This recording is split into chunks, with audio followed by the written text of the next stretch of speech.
కొన్ని లండన్ ఏరియాలకు తిరిగితే అది అసలు లండన్‌లో ఉన్నామా, చైనాలో ఉన్నామా అర్థమే కాదు.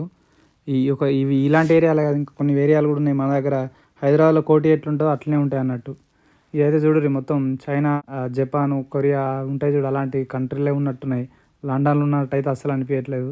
అన్నీ వాళ్ళే దుకాణాలు, వాళ్ళ ఫుడ్డు, వాళ్ళ ఆ లాంగ్వేజ్ కూడా వాళ్ళ లాంగ్వేజ్‌లోనే రాసుకొని అన్నీ పెట్టిర్రన్నట్టు. ఇది చూడుర్రి ఇంకా అవార్డ్ విన్నింగ్ గే బార్ అంట.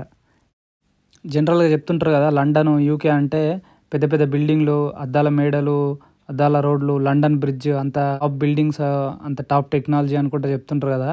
సో ఫస్ట్ వీళ్ళు మనం పరిపాలించినప్పుడు మన దగ్గర నుంచి $45 ట్రిలియన్ ఎత్తుకొచ్చిర్రంట. హిస్టరీలో మొత్తంలో అంత ఎత్తుకొచ్చిన దేశం ఏది లేదంట. ఇంకా మనోళ్ళు ఇబ్బంది పడ్డది. ఎంత ఎత్తుకొచ్చిర్రంటే కనీసం మనలోకి తిండి కూడా లేకుండా చనిపోయిన వాళ్ళు కొన్ని వేల లక్షల మంది ఉండే అంట. అంత ఇబ్బంది పడ్డ దేశం లేదు హిస్టరీలో. అట్ ద సేమ్ టైం మన దగ్గర నుంచి దోసుకొచ్చినంత సొమ్ము ఏ దేశం దగ్గర నుంచి అంత లేకుండే అంట. అంత మన అప్పుడు బాగా ధనిక దేశం అంట. సో అట్లా ఎత్తుకొచ్చిన డబ్బులన్నీ వీళ్ళు ఈ యూకేని డెవలప్ చేసుకోవడానికి, యూరోప్ని డెవలప్ చేసుకోవడానికి, కొన్ని యుద్ధాల పైన స్పెండ్ చేసి గెలవడానికి అట్లా మొత్తం ఖర్చు చేసారంట.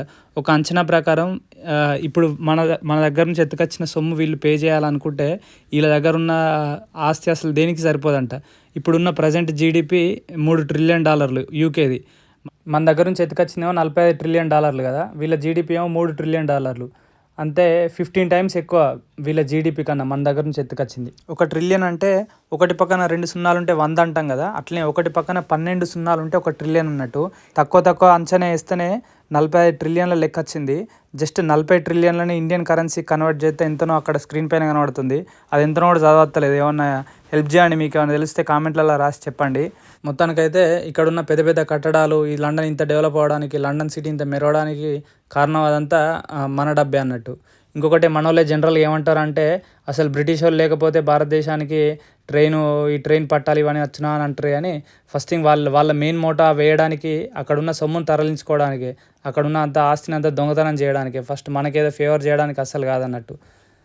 అఫ్కోర్స్ ఇప్పుడు మనం దాన్ని యూజ్ చేసుకుంటున్నాం, అది మనకు యూజ్ అవుతుంది. కానీ వాళ్ళ మెయిన్ మోటో అయితే అక్కడున్న సొమ్ము అంతా దొంగతనం చేసుకునేదానికి అన్నట్టు.